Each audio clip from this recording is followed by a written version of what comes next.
is Drew Baird from Moon Audio, and we're really excited today to have Dayton from Bryston, and we're here to talk about a fantastic new pre-pro processor for your home theater, the SP4. I've been waiting a long time for a new processor that really had the configurations that I needed for my home theater. I'm still using the Dayton ABP A1C HDI. It's a honker, big, massive chassis, a little bit taller than the SP4, weighs 1,000,000 pounds, and it's the only processor at the time that had at least 2, but actually has 3 subwoofer outputs, so that I can really get a good configuration on my home theater in the way I want it to sound. The bad news about it is it's dated. It doesn't have Dolby Atmos, and I need to get with new technology. So finally somebody has come out with something very special that I'm very excited about to replace that with, and we're going to be selling it at Moon Audio starting when? Starting at the end of the month. End of the month. And what month is this? This is May.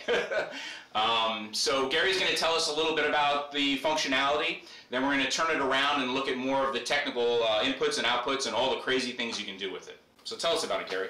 Alright, so Bryston is very pleased to introduce the new SP4. This is a fully functional surround sound, immersive surround sound processor for high-end home theaters. The unit features 16 fully configurable outputs, a 7x2 HDMI switch. You can take 7 HDMI ins, 2 HDMI outs. It supports the full range of Dolby Digital, DTS, Atmos, DTS:X, and even RO3D surround codecs. You can upmix legacy sources to take full advantage of your immersive surround loudspeaker layout. It can also process 2-channel sources in either their native mode or in upmix. It doubles as not only a very high quality surround processor, but also an extremely good quality 2-channel preamp as well. One of the nice things about the SP4 is that not everybody has a 16-channel layout in their home theater, but any unused channels can be routed to either a second zone, or you can build a special headphone out zone using the Sphere audio codec to get surround virtualization in your headphone unit, or you can route your sources to distributed audio systems throughout the home. Regardless of how you use the SP4, there's always a way to take full advantage of all 16 outputs on the back, plus the downmix channels, to build your entire home entertainment system around this unit. So we're going to take a look at the back part of the SP4, where there's just a plethora of inputs and outputs. And first we're going to talk about the video aspect. Yeah, so the SP4 has a full suite of inputs and outputs that are fully configurable, so regardless of how your theater is configured, you can find a way to use the SP4 in a very intuitive and high-performance way. Taking a look first at the HDMI inputs, we have 7 inputs and 2 outputs. This HDMI switch can accept a wide variety of formats. It can process at up to 600 megahertz, so you get full HDR, 4K, for the inputs out of the box run at HDCP 2.2, HDMI 2.0 speeds. The other 3 can be enabled to run at that speed as well through software. And then the 2 outputs let you configure 2 different monitors. These are in parallel, so maybe you want to have one go to a projector and another go to a television. But this is a modern software upgradable HDMI switch, so as new editions of HDMI come out, we should be able to issue firmware updates to keep your SP4 current for quite a long time. And essentially it's all pass-through, so you don't have to worry about any issues with formats not being taken care of this. So you can do your 3D, your 4K, whatever. It's going to pass through, and whatever your Blu-ray, DVD, Xbox, etc. is doing, it's going to push it through no matter what. And a great other feature with the dual outputs is you can do picture-in-picture with your projector, so you can watch 2 sports games at once. So that's very nice. So tell us about the audio outputs that's going to go to all of our amplifiers.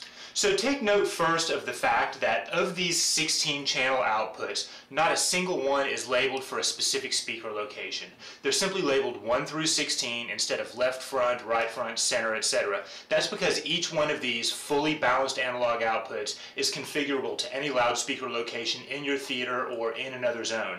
In addition to the 16 balanced outputs, we have a pair of dedicated downmix outputs. So these downmix outputs will always process 2.0 down down mix of whatever surround program you're running, and you can assign those to either run to a distributed audio system in your home, or you might decide to add the optional Sphere audio license, which is an incredibly believable headphone virtualizer for surround. Maybe your down mix and headphone system is off in the bedroom, so you can start the movie in your cinema, finish up in the bedroom with a Bryston BHA1 and a headphone rig. Very nice, very nice. And what I'm really excited about, as I alluded to earlier, is now I can go from 3 subwoofers to 4 individually configured subwoofers in my home theater, which I've been wanting to do for a very long time. Yeah, everybody knows that LFE bass is mono bass, but with the Bryston SP4, you can configure as many of these outputs to process subwoofers as you'd like. Even though the signal is mono going into each sub, every sub can have its own level and EQ curve applied. And so I'm assuming we can do DSP correction for every speaker individually. Every speaker individually, yeah. Every channel has its own 10-band parametric equalizer. And so taking care of that boom in the room, the unwanted anomalies that are happening from your subwoofer, if you've only got one LFE output, you're really somewhat screwed. So now I can configure each one based on its location and the geometry of the room to take care of too much boom and get it tighter and more controlled.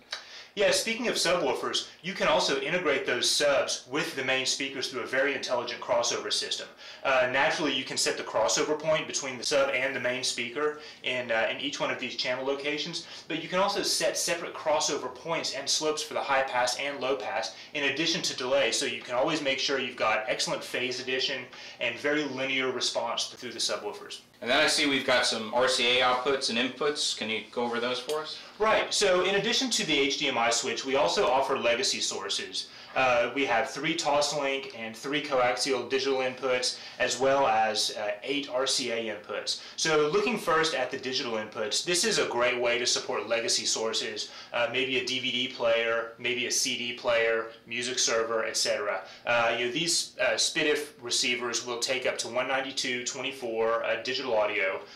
The RCA input is particularly configurable. This in software can be configured to support either 7.1 audio, maybe through an OPPO or universal disc player if you want to listen to multi-channel audio discs in surround, or they can be configured as 4 stereo input pairs.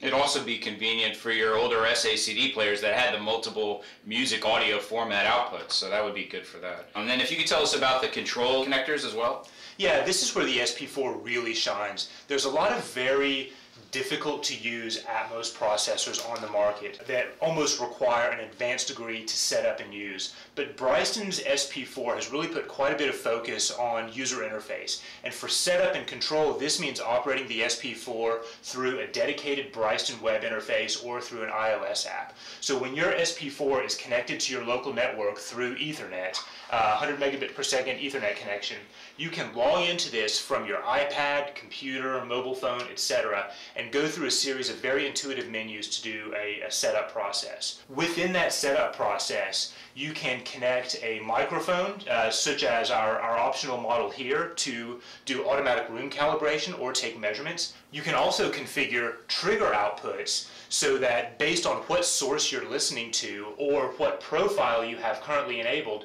different products in your home theater rack are turned on and off. So using the SP4 as the control hub for your theater makes an awful lot of sense. Based on scenarios and profiles you set up, you can always have just the right gear on or off and perfectly configured. And then I see that we've got a couple of panels, I guess, for upgrades in the future. What do you think are some potential options for those? Right, yeah, for a processor of this scale and this price, it's very important that it stays current in your home theater for a very long time. We have 2 separate slots that will accept upgrade modules. Right out of the gate, we offer a 16-channel RCA output that can be inserted into this slot here. This will give you the opportunity to either run 16 extra channels in your existing theater if you have a particularly large room, or you can assign these channels separately to feed other zones. Other possibilities for modules in the future include a full bypass analog section, which would duplicate the precision of Bryston's analog preamplifiers. We may also do a DAC section that includes USB and SPDIF input, but really the possibilities are endless. The digital audio and DSP engine that's built into the SP4 has lots of extra headroom so that as customers come to us with specific requests, we can consider new features in the future. So tell me a little bit about all the calibration software and kits and whatnot. What are the different options that customers might want to get? Yeah, so there are several different options. The SP4 can be configured automatically with a Dirac Live system.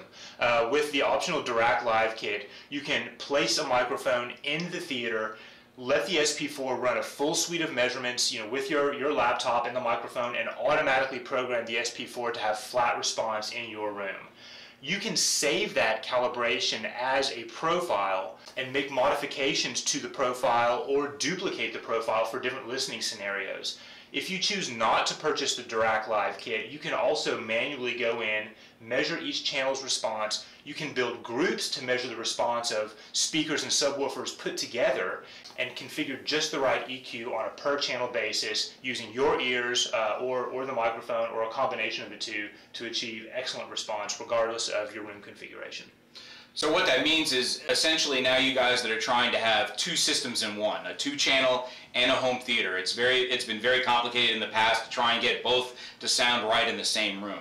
It sounds like this tool really makes it flexible for creating a profile for audio, so when you want to listen to music, it doesn't have the same sort of boom, if you will, that you had with your theater. It'll be more tight, controlled, and audiophile-like, if you will. So that's really exciting because now I can get rid of some extra gear that I've got in my theater and just set it up as a dedicated theater that can do 2-channel as well and pull out my 2-channel preamp. That'd be nice.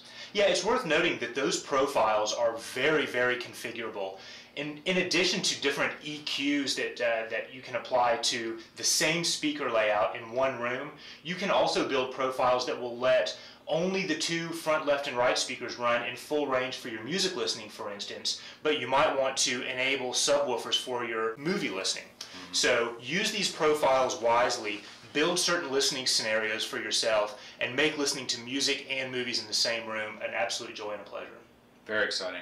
Well, we'll have all the information on this product on our website as well as PDFs and setup guides and so forth in the future as they become available. We're really excited. Can't wait to start shipping these out to you guys. Thank you.